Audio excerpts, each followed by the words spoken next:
Belakangan lagi rame mengenai kasus yang menimpa anak presiden, Kaesang, yang dilaporkan atas tuduhan penistaan agama dan penyebaran ujaran kebencian dalam sebuah vlog di dalam YouTube channel dia.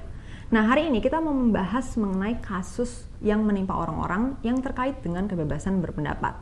Oleh karena itu, saya sudah mengundang bersama saya di sini Mas Ade Armando, seorang dosen komunikasi dari Universitas Indonesia sekaligus Direktur Komunikasi di SMRC. Halo Mas Ade. Halo. Makasih atas waktunya udah berkenan mampir di sini. Sama-sama udah diundang. Ya, hari ini kita mau ngobrolin mengenai kasus yang menimpa Kaesang. Walaupun nanti kita mungkin akan membicarakan kasus lain juga yang terkait dengan hal itu ya. Yang dimana secara garis besar kita akan bicara soal kebebasan berpendapat. Oke. So Mas Ade bisa sharing dikit gambaran besar pendapat Mas Ade mengenai kasus yang menimpa Kaesang ini. Sebenarnya dia pantas nggak sih dianggap salah dan dihukum gitu? Iya, ini Kaesang ini kasus yang lucu ya, karena gini, dia itu kan pada dasarnya dengan vlognya itu kritik terhadap berbagai kelompok dalam masyarakat kan. Dia mula-mula mengkritik para anak pejabat yang pulang dari sekolah dari luar negeri, terus minta proyek ke bapaknya. Terus dia ngeritik kelompok-kelompok Islam yang mencaci maki, sejak kecil diajarkan untuk mencaci maki pemimpin seperti Ahok. Dia mengkritik tentang untuk kelompok-kelompok Islam yang menyatakan tidak mau mensolatkan jenazah sesama Muslim hanya karena mendukung Ahok dan seterusnya kan. Dan kemudian selalu di ujung kritiknya dibilang dasar ndeso gitu kan. Nah, ini dipersoalkan oleh kelompok-kelompok masyarakat. Tapi kan pertanyaannya, misalnya tadi Anda katakan kan, dia dipersoalkan karena dianggap menodai agama. Pertanyaannya menodai agama yang mana kan? Jadi misalnya gini, kalau saya mengkritik perilaku kelompok-kelompok tertentu di dalam Islam, ya, yang menyebut dirinya adalah Muslim, ya taruhlah misalnya yang paling gampang saya mengkritik FPI. Apakah berarti saya menodai agama? Nah, ini yang dilakukan Kaesang sebetulnya kan, ketika dia bilang, masa sih anak kecil sejak kecil orang tuh udah diajarkan untuk membenci, mencaci maki, menyebarkan kebencian terhadap orang-orang seperti, ya dia beri contoh kan, Pilgub DKI kan, ya pakai logika manapun kita akan bilang ya enggak dong, masa itu dianggap sebagai menodai agama.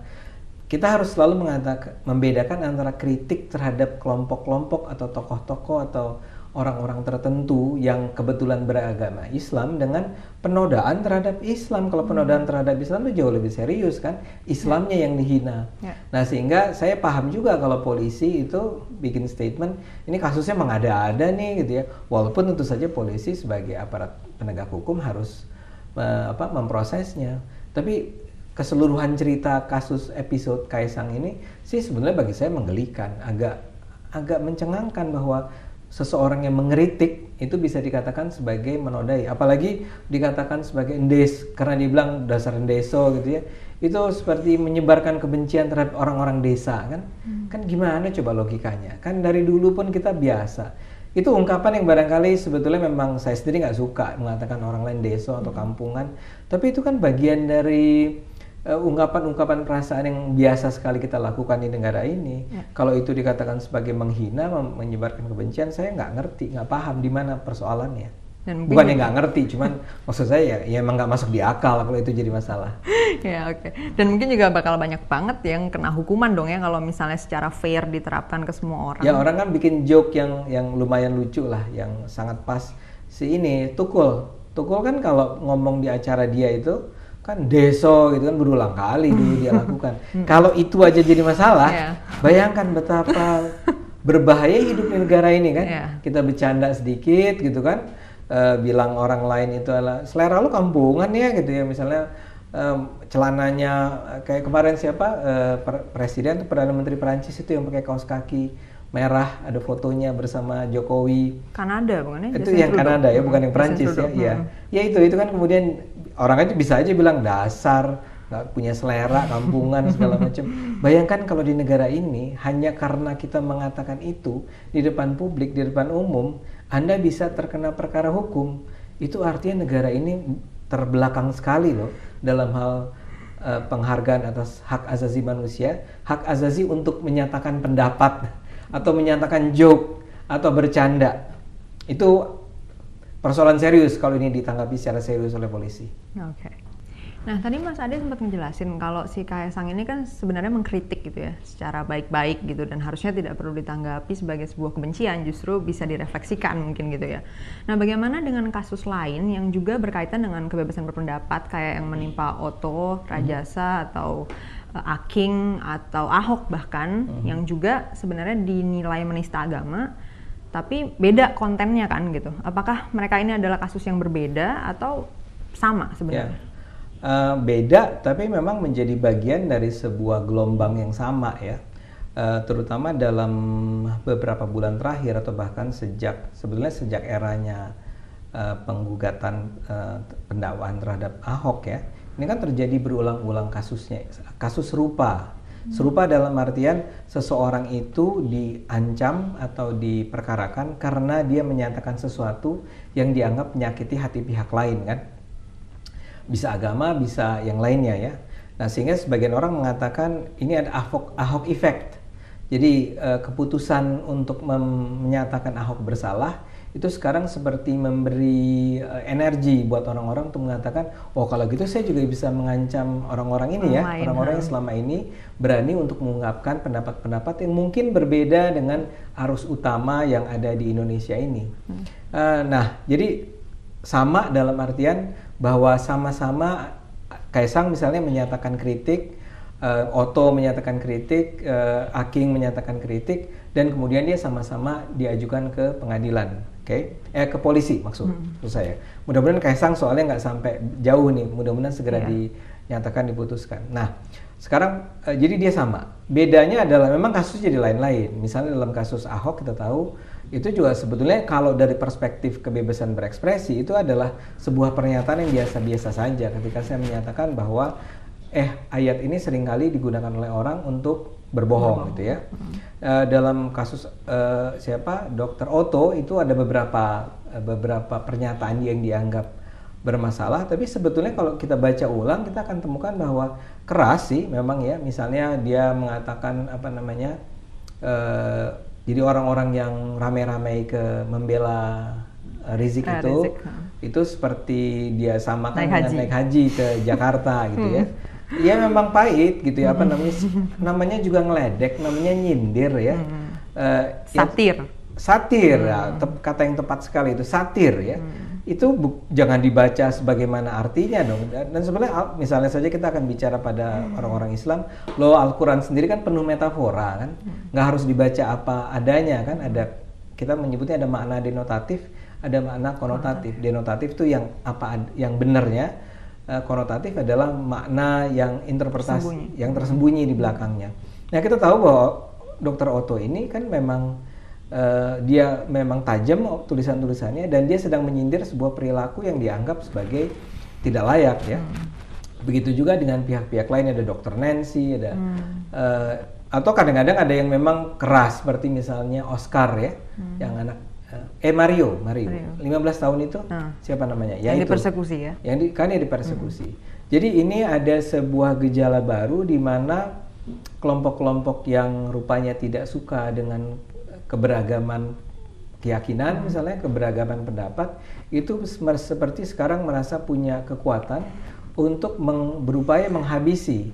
Jadi menghentikan orang seperti Anda, orang seperti saya, atau banyak orang lainnya untuk jangan pernah berani-berani ya mengejek, menyindir, apalagi mengkritik dan menggugat ya perilaku pimpinan-pimpinannya itu ya. Jadi mereka itu merasa bahwa serangan ini adalah sebuah serangan yang kalau ini dibiarkan, ini akan menjadi gelombang serangan terhadap legitimasi para pemimpin agama mereka, misalnya begitu. Jadi kita bisa bilang bahwa ini adalah waktu yang menentukan buat Indonesia, karena di satu sisi masyarakat atau kelompok yang tidak menghargai keberagaman itu merasa bahwa mereka sekarang punya peluang untuk memang menghabisi orang-orang yang berani berbicara berbeda. Tapi di sisi lain ini juga adalah masa di mana mereka yang berusaha dibungkam ini harus tetap percaya bahwa keberanian untuk mengungkapkan pendapat itu adalah penting.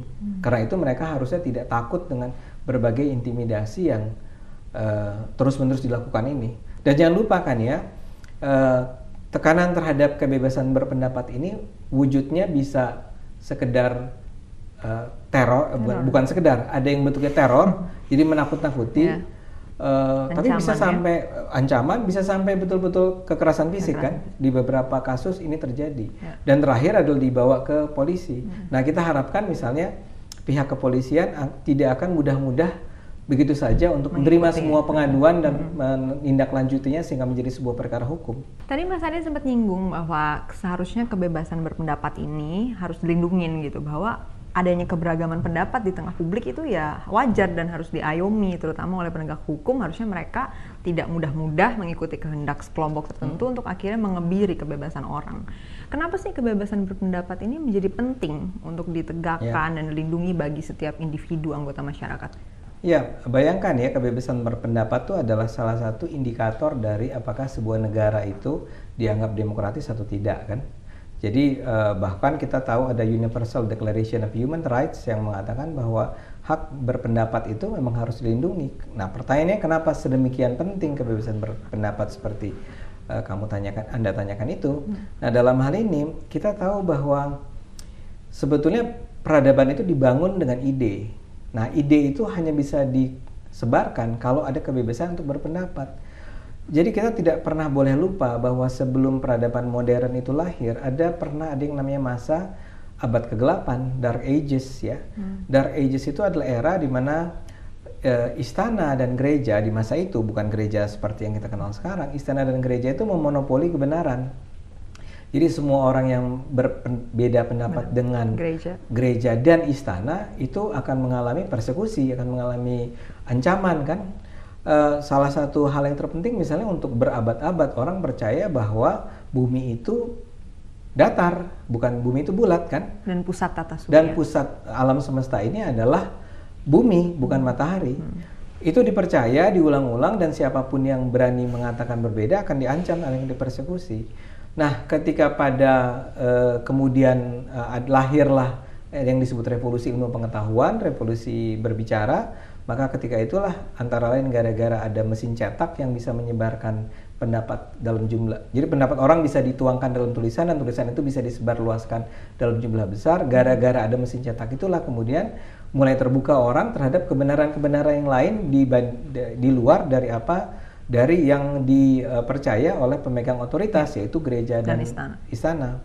Nah, begitu kebenaran di luar gereja dan istana itu bisa menyebar, terjadilah revolusi yang seperti kita kenal sekarang. Kalau tidak ada kebebasan berpendapat, tidak akan ada ilmu pengetahuan. Kalau tidak ada kebebasan berpendapat, tidak akan ada demokrasi. Kalau tidak ada kebebasan berpendapat, tidak akan ada revolusi agama dan seterusnya. Ini ketika saya mengatakan ini semua tidak dalam artian negatif ya, revolusi agama bukan dalam artian revolusi agama yang buruk, tapi membuka agama terhadap kemungkinan-kemungkinan bahwa kebenaran itu bisa ditemukan melalui beragam cara yang berbeda kan. Jadi peradaban kita abad 21 ini sebetulnya adalah sesuatu yang dilahirkan dimulai dengan adanya kebebasan berpendapat. Nah, sekarang bayangkan kalau di Indonesia ini ada pihak-pihak yang merasa punya otoritas untuk mengatakan ini benar dan ini salah, dan Anda yang berbeda dengan saya itu tidak boleh berbicara. Itu yang dilakukan oleh Soeharto dulu kan. Selama berpuluh-puluh tahun Soeharto melakukan itu, dan lihat apa yang terjadi dengan Indonesia selama 30-an tahun itu.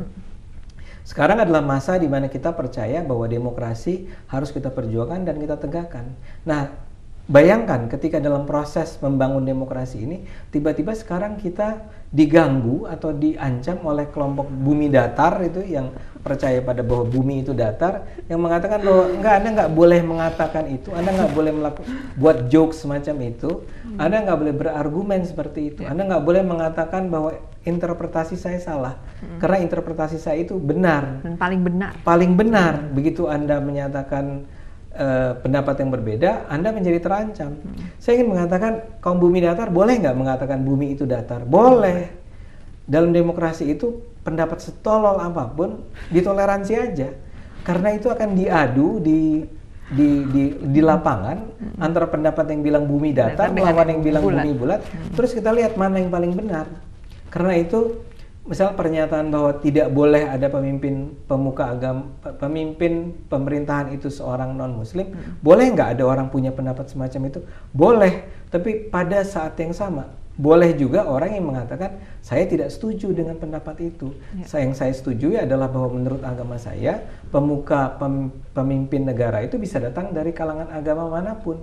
Maka kemudian pendapat-pendapat itu diadu di tengah masyarakat. Masyarakat sendirilah yang kemudian akan menentukan mana yang benar dan mana yang salah.